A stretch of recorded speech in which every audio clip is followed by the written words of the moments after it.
2008년도였습니다. 제가 그때 교통사고로 목숨을 잃을 뻔한 적이 한 번 있었습니다. 신대원에서 모든 수업을 마치고 집으로 돌아가는 길이었는데요. 고속도로를 타고 가다가 달리던 중에 제가 핸들을 놓쳤습니다. 당시 시속 한 90km 정도 달리고 있었는데 핸들이 이쪽 저쪽으로 막 꺾였습니다. 당황했죠. 어떻게든 이 차를 세워보려고 생각하고 필사적으로 핸들을 돌렸습니다. 그러다가 터널 속에서 오른쪽 담벼락을 들이받았습니다. 그리고 이제 정말 죽겠구나 라고 생각했습니다. 왜냐하면 차를 멈추기 위해서 오른쪽 담벼락을 딱 들이받음으로 제가 앉아있는 차 좌석과 이제 마주오는 차가 충돌할 수 있었기 때문입니다. 뒤에서 차가 달려오다가 받을 것으로 생각하고 저는 그저 주님을 생각하고 눈을 감아버렸습니다.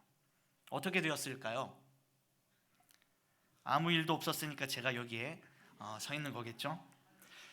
벽을 들이받아서 차를 멈춘 후 그 뒤 아무런 일도 일어나지 않았습니다.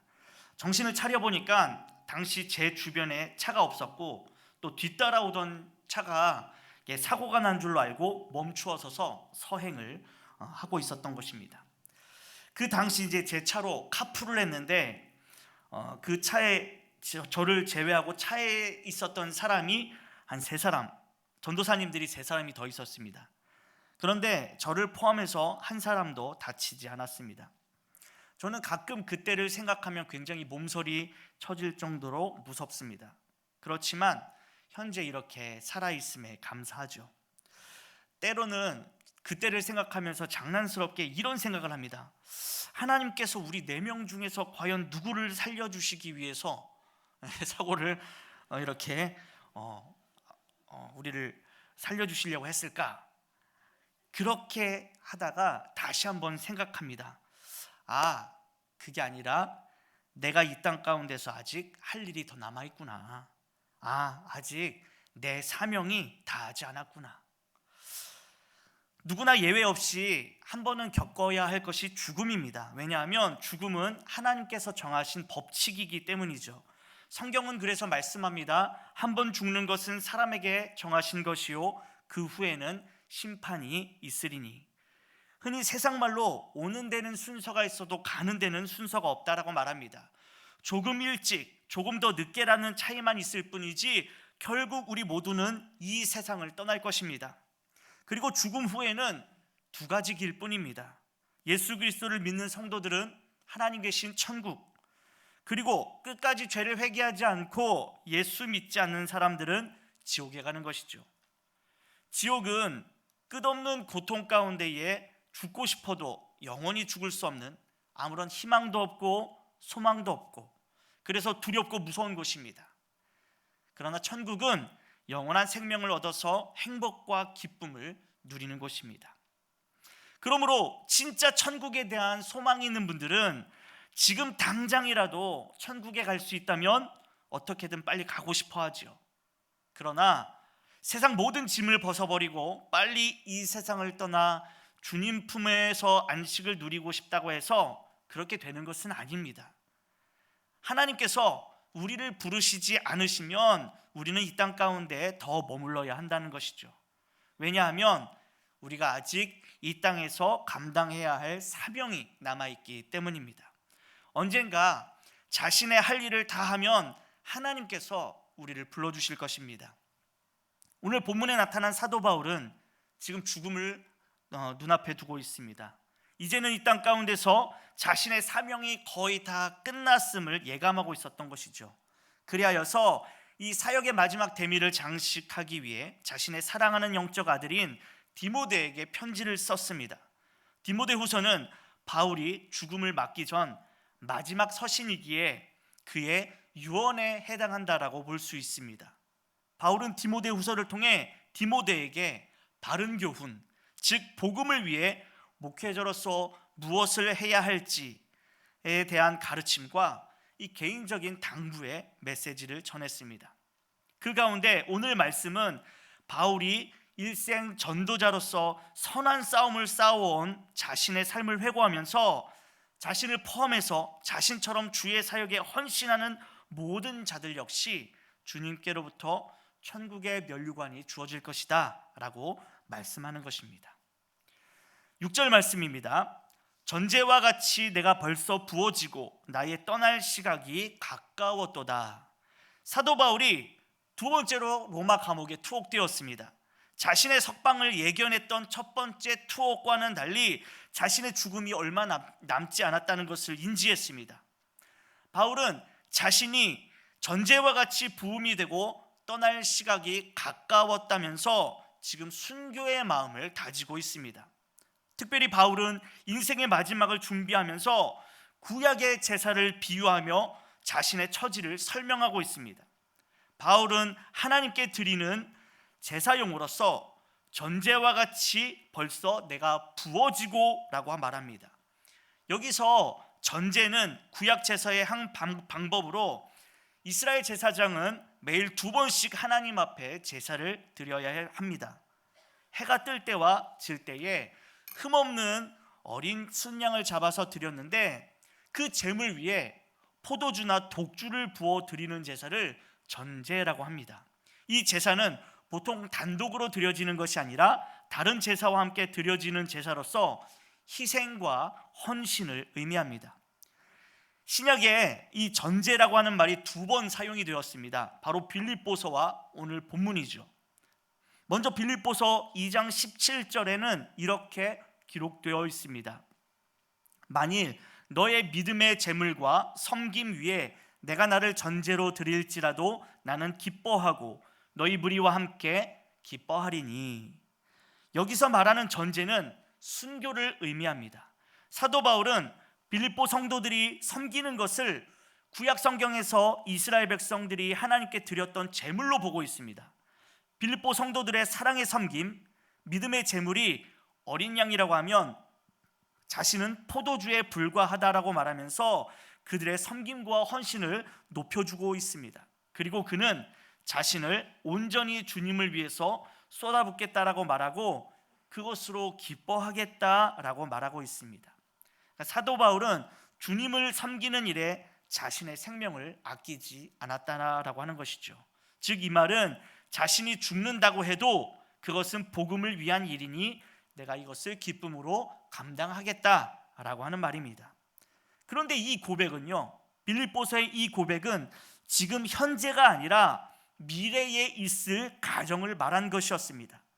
내가 나를 전제로 드릴지라도, 무슨 말입니까? 즉 드린다고 할지라도입니다. 그리고 이 말이 바로 오늘 본문에서 이루어진 것입니다. 전제와 같이 벌써 내가 부어지고. 여러분, 바울이 자신을 전제로 드렸다라고 말할 때 우리는 누구를 떠올릴 수 있을까요? 온전히 자신을 희생하셔서 많은 생명을 살리신 분, 바로 예수 그리스도를 떠올릴 수 있습니다. 예수님의 십자가의 희생이 하나님께 전제로 드려졌다라고 하는 것이죠. 저와 여러분의 죄 때문에 예수님께서 대신 채찍질 당하심으로 그 살이 찢기셔서 피를 흘리셨습니다. 저와 여러분의 죄 때문에 예수님께서 조롱당하실 때 머리에 가시면류관을 쓰심으로 피를 흘리셨죠. 저와 여러분의 죄 때문에 예수님께서 선과 발에 못 박히심으로 피를 흘리셨습니다.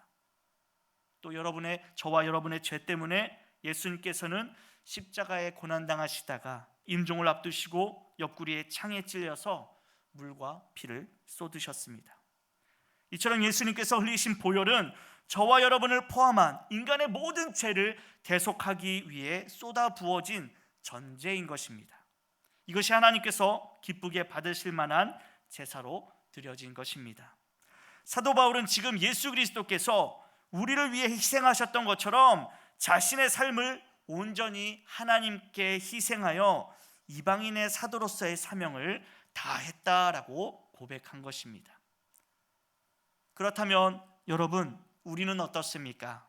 나를 구원해 주신 주님을 위하여, 그분의 나라와 영광을 위하여 무엇을 희생하고 헌신하고 계십니까? 찬송가 311장 가사를 읽어드리겠습니다. 내 너를 위하여 몸 버려 피 흘려 내 죄를 속하여 살 길을 주었다. 널 위해 몸을 주건만 너 무엇 주느냐? 널 위해 몸을 주건만 너 무엇 주느냐? 한없는 용서와 참사랑 가지고 세상에 내려와 값없이 주었다. 이것이 귀중하건만 너 무엇 주느냐?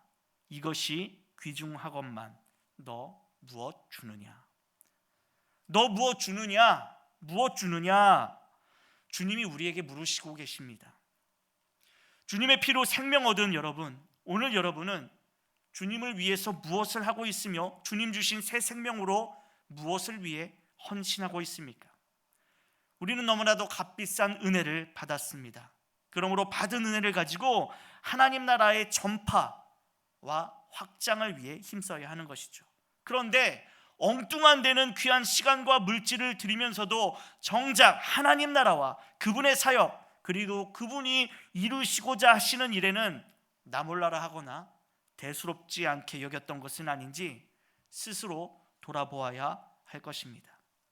여러분, 내 생명은 나의 것이 아닙니다. 우리는 예수의 생명으로 사는 것이죠. 내가 그리스도와 함께 십자가에 못 박혔나니 그런즉 이제는 내가 산 것이 아니요 오직 내 안에 그리스도께서 사시는 것이라. 이제 내가 육체 가운데에 사는 것은 나를 사랑하사 나를 위하여 자기 자신을 버리신 하나님의 아들을 믿는 믿음 안에서 사는 것이라.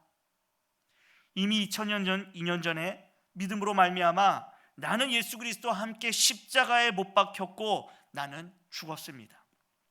이제 내 생명은 없고 부활하신 예수 그리스도의 생명으로 사는 것입니다. 그러므로 내가 행하는 모든 행동은 예수님의 행동이 되어야 하고 내가 하는 모든 생각은 예수님의 생각으로 가득 차야 한다는 것입니다. 그렇다면 이 세상에서 내가 무엇을 해야 하며 어떻게 살아야 할지는 굳이 말하지 않아도 다 알 것입니다. 사랑하는 성도 여러분, 한 여인이 예수님께 죄 용서함 받고 자신의 전 재산이라고 할 수 있는 향유 옥합을 깨뜨려 예수님께 아낌없이 부어드렸던 것처럼 오늘 내가 가진 것들이 비록 보잘것없고 미약한 것들이라 할지라도 주님을 위해 헌신할 수 있는 삶이 되시기를 소망합니다. 바울은 또한 나의 떠날 시각이 가까웠도다 라고 말합니다. 이는 자신의 죽음을 염두에 두고 하는 말이죠. 성경에서 죽음을 말할 때 관례적으로 떠난다라고 하는 표현을 사용합니다. 보통 이 말은 주로 항해하는 배가 떠내려가지 않도록 선창장에 묶여 있다가 출항을 위해서 풀어졌거나 아니면 전쟁터로 나가는 군인이 야외에서 이렇게 천막을 치고 있다가 이동하거나 본대로 귀환하기 위해 천막을 걷는다라고 하는 뜻에서 사용된 말입니다. 사도 바울은 자신의 임박한 죽음을 아플로시스라고 하는데, 즉 떠난다, 열심히 일하다가 때가 되어 멍에를 벗고 쉬게 되는 것으로, 또는 천막을 걷고 본향으로 돌아가는 것으로, 또는 천국을 향하여 이 세상에 묶어둔 밧줄을 풀고 떠나는 것으로 묘사하고 있다라고 하는 것이죠. 즉 자신의 마지막 때가 되었음을 고상한 말로 표현하고 있는 것입니다. 옛날 가요 중에 하숙생이라고 하는 노래가 있습니다. 그 노래의 가사를 보면 인생은 나그네 길, 어디서 왔다가 어디로 가는가, 구름이 흘러가듯 떠돌다 가는 길에 정일랑 두지 말자, 미련일랑 두지 말자, 인생은 나그네 길, 구름이 흘러가듯 정처 없이 흘러서 간다. 마음속으로 흥얼거리시는 분이 있을지도 모르겠는데요, 여러분, 이 가사에서 말하고 있지만 사실 대부분의 예수 믿지 않는 사람들은 어떻게 생각합니까? 에이, 죽으면 끝이지, 이 세상에서 끝이지 뭐가 더 있겠어 라고 생각하죠. 그런데 보통 사람들 중에서도 인생을 나그네 길이라고 표현하기도 하는 사람들도 있다라고 하는 것입니다. 그런데 그 사람들은 이렇게 얘기하죠. 어디에서 와서 어디로 가는지 모른다라고 말합니다. 그러나 성경은 분명하게 우리에게 가르쳐 줍니다. 믿음의 성도들을 하나님으로부터 와서 하나님께 드릴 믿음의 열매를 가득 안고 예비하신 본향으로 가는 순례자라고 말씀하고 있다라고 하는 것이죠. 그러나 그보다 오늘 이 떠나다의 원뜻을 빗대어 표현하면 성도는 오히려 항해자다라고 말할 수 있을 것입니다.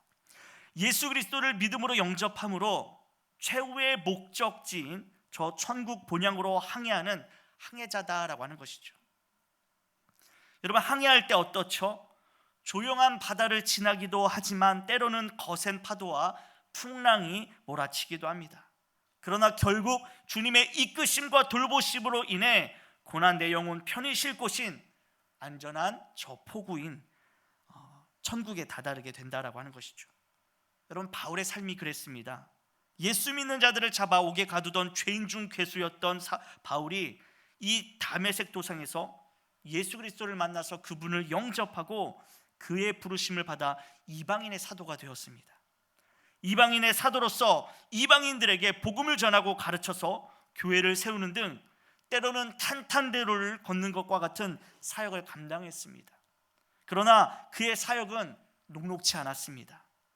바울은 예수님을 위해서 옥에도 많이 갇혔고요, 매도 수없이 많이 맞았고 여러 번 죽을 고비도 넘겼다라고 하는 것입니다.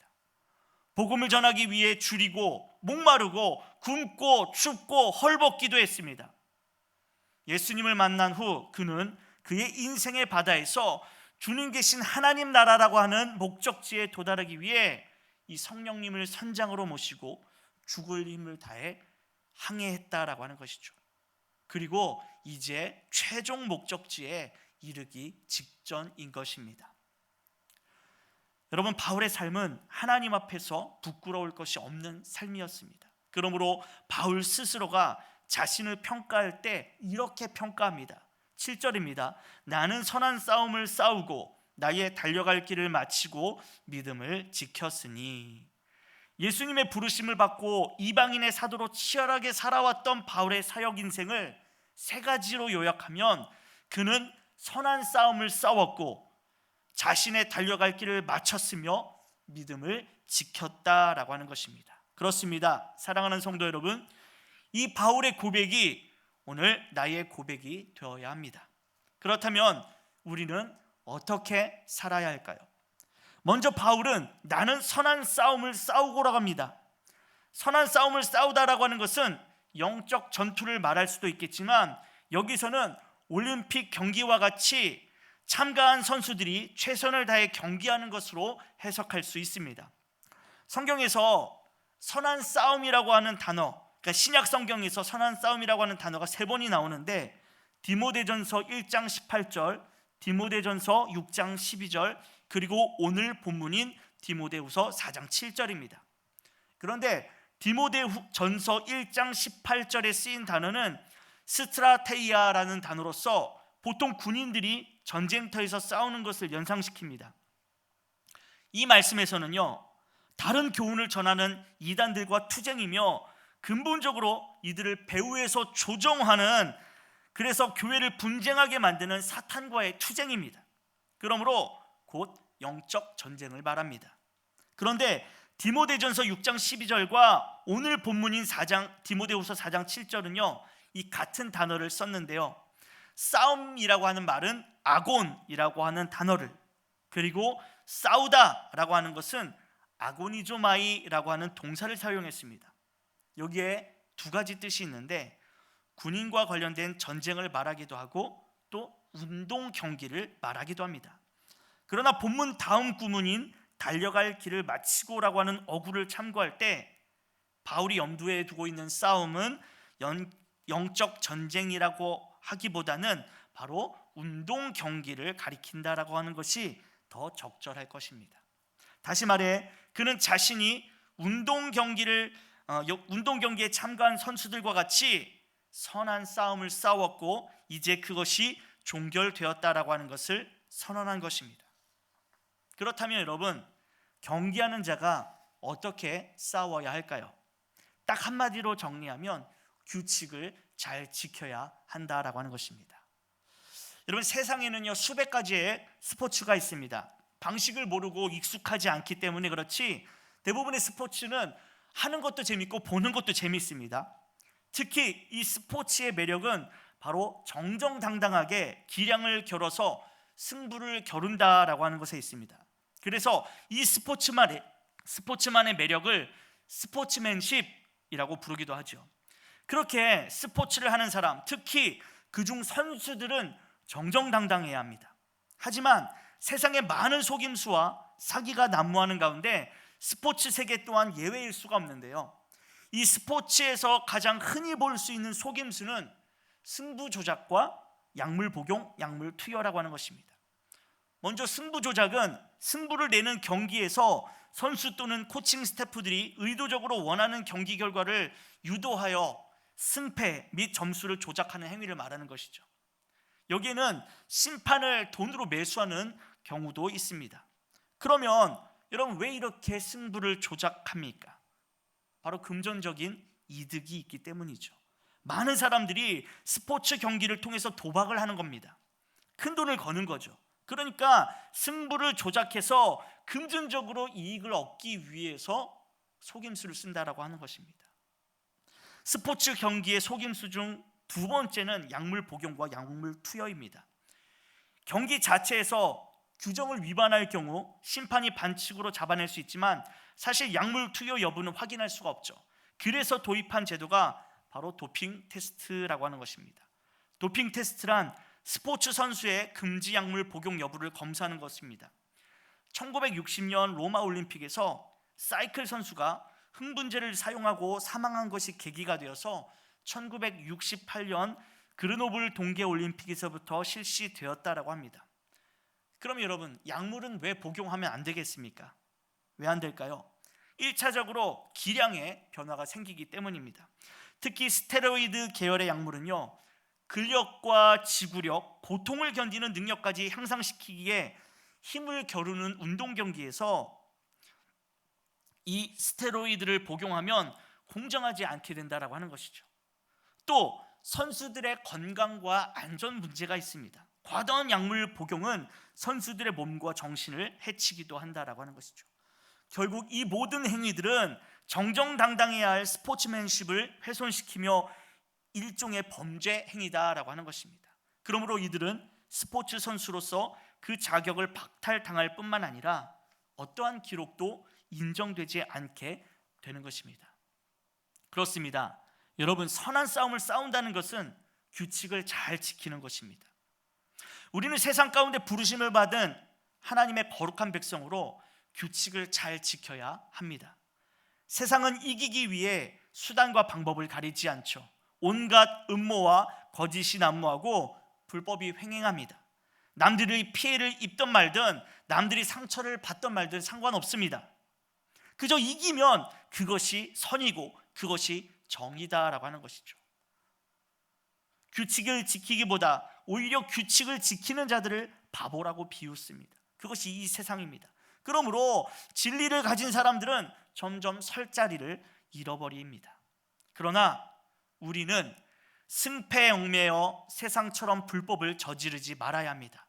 결코 어둠은 빛을 이길 수 없고 악은 진리를 이길 수 없습니다.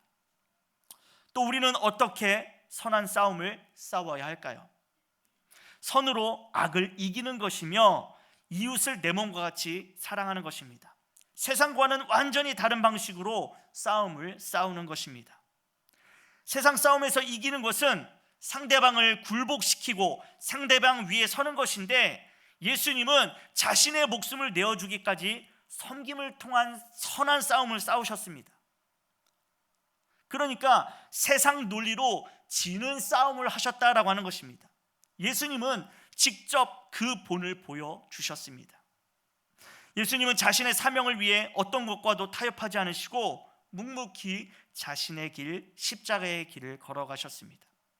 예수님께서는 제자들을 가르치실 때 이웃을 사랑하고 원수를 미워하라고 들었지만 너희는 원수를 사랑하고 너희를 박해하는 자들을 위해서 기도하라라고 말씀하셨습니다. 또 악한 자를 대적하지 말고 누구든지 내 오른편 뺨을 치거든 왼편도 돌려대며 또 너를 고발하여 속옷을 가지고자 하는 자에게는 겉옷까지도 가지게 하며 또 누구든지 너로 억지로 오리를 가게 하거든 그 사람과 심리를 동행하라 하십니다.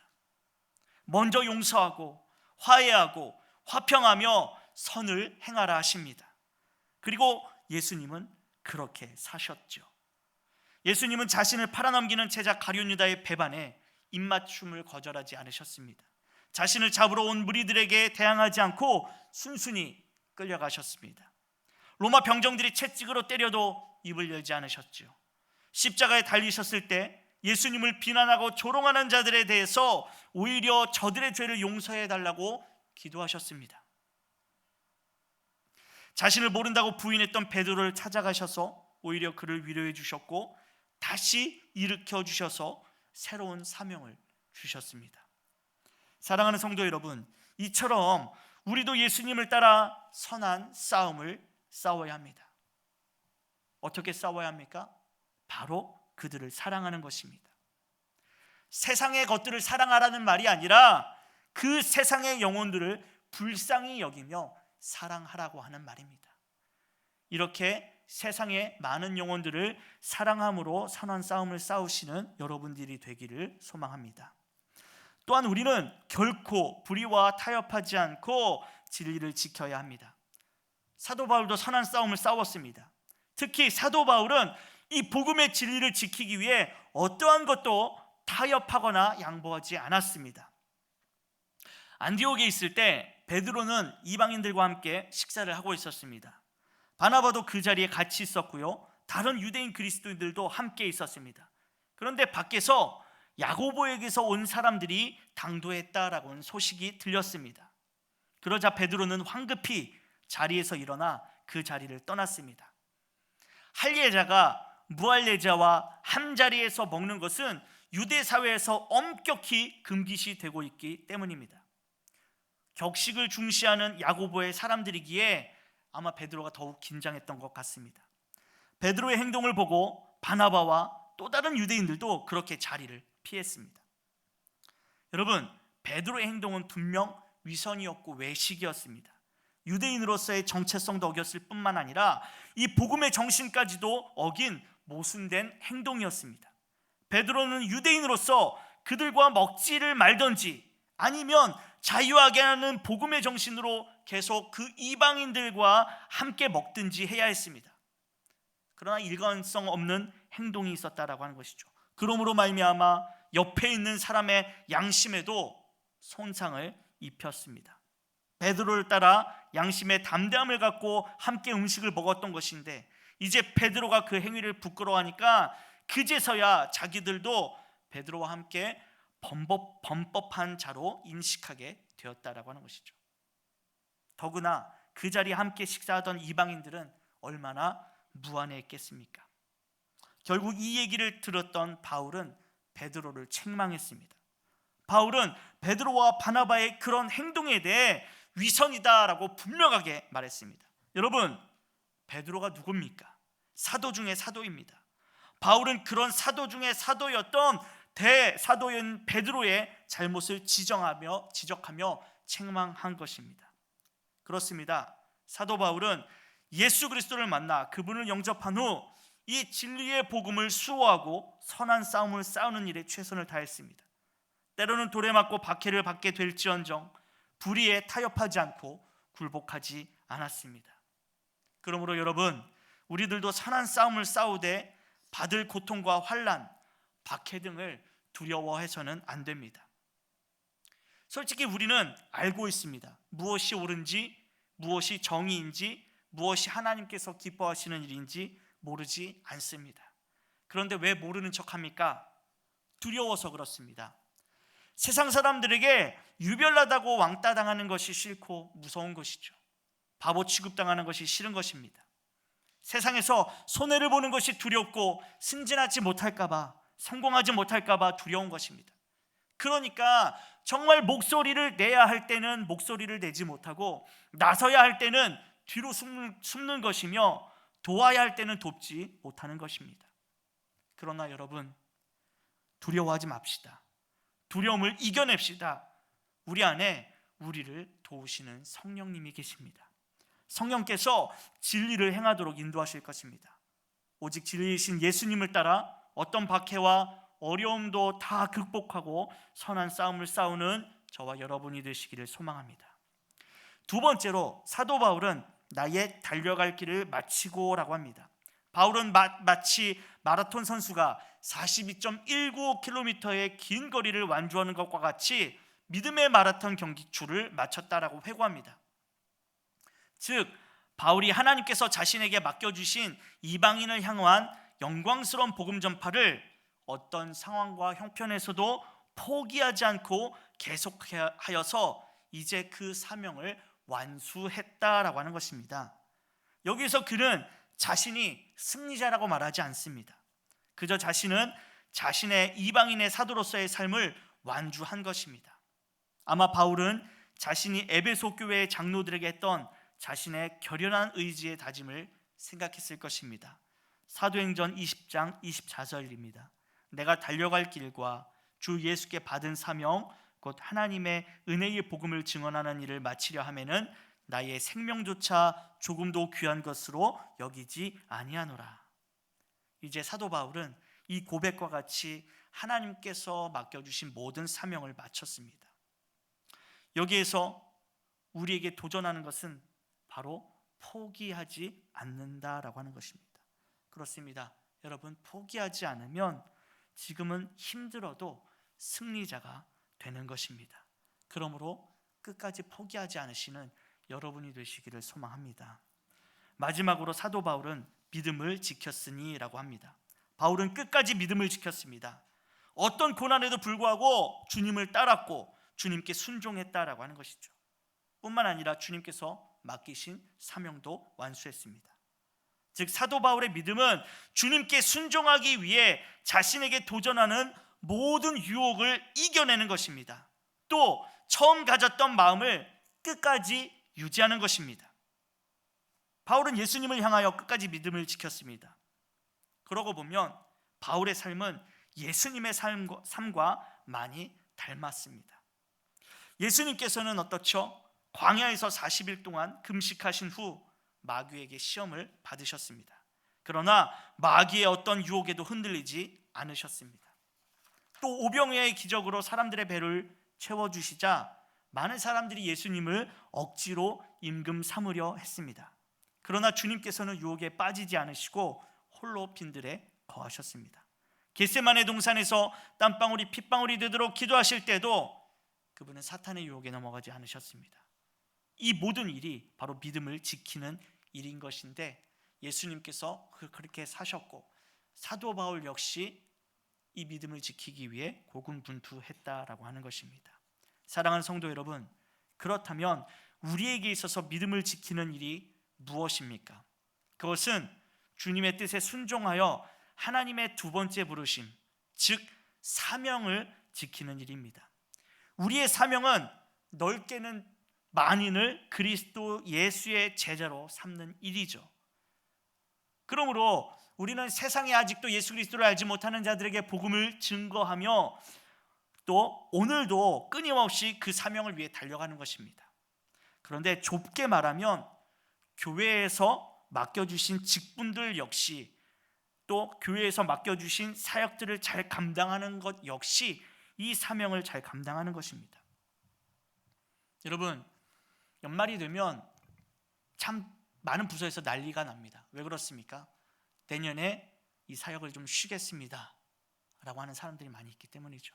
물론 그분들의 어려움을 모르는 것은 아닙니다. 힘들죠. 그러나 그럼으로 인해서 교회가 또 일하는 것에 대해서 어려움이 생길 수도 있다라고 하는 것이죠. 나 아니고 다른 사람이 하면 되겠지라는 생각보다는 그래도 하나님께서 나에게 기회를 주셨고 나에게 맡겨주셨으니 내가 한번 해보자라고 하는 마음이 더 하나님 보실 때 기뻐하시는 마음이 아닐까 생각합니다. 여러분, 나의 달려갈 길 다가도록 사명을 지켜 행하는 저와 여러분이 되시기를 소망합니다. 바울은 이제 자신의 달려갈 길을 마치고 자신의 사명을 완수하였으니 자신에게 어떤 결과가 주어질지 기대합니다. 8절입니다. 이제 후로는 나를 위하여 의리의 면류관이 예비되었으므로 주 곧 의로운 재판장이 그날에 내게 주실 것이며 내게만 아니라 주의 나타나심을 사모하는 모든 자에게도니라. 바울은 자신을 위해서 예수님께서 의의 면류관을 준비해 주셨다라고 합니다. 왜냐하면 이 땅 가운데서 선한 싸움을 싸우고 믿음을 지켰기 때문입니다. 마치 운동선수들이 최선을 다하여 경기에 임하였던 것처럼 자신이 그렇게 최선을 다하여 살았기 때문에 당당하게 말할 수 있는 것입니다. 오늘 사도 바울이 예수님께서 칭찬하시고 큰 상급으로 자신을 기다리고 계신다는 사실을 알았던 것처럼 우리 성도들을 위해 예수님께서도 큰 상급을 주시려고 기다리고 계심을 믿으시기를 바랍니다. 이 땅에서 떠나 하나님의 심판대 앞에 섰을 때 하나님께서 잘하였도다, 착하고 충성된 종아라고 말씀하시면서 큰 상급 주시며 수고하였다라고 위로해 주실 것입니다. 그러므로 하나님께서 부르실 때까지 이 땅에서 선한 싸움을 싸우고 믿음을 지키는 우리 모든 성도들이 되시기를 축복합니다. 이제 말씀을 맺겠습니다. 오늘 세 가지 말씀드렸습니다. 믿음의 선한 싸움을 싸우고 내가 가야 할 길을 완주하도록 최선을 다하며 끝까지 믿음을 지키는 것입니다. 이 말씀을 기억하시면서 여러분들에게 주어진 사명 잘 감당하시면서 이 땅 가운데 믿음의 경주를 경주하십시오. 믿음의 선한 싸움을 싸우십시오. 그 사명 잘 감당하고 훗날 주님 부르실 때 여러분들을 기쁨으로 맞아 주실 것입니다. 그날을 꿈꾸고 기대하며 사는 저와 여러분이 되시기를 축복합니다.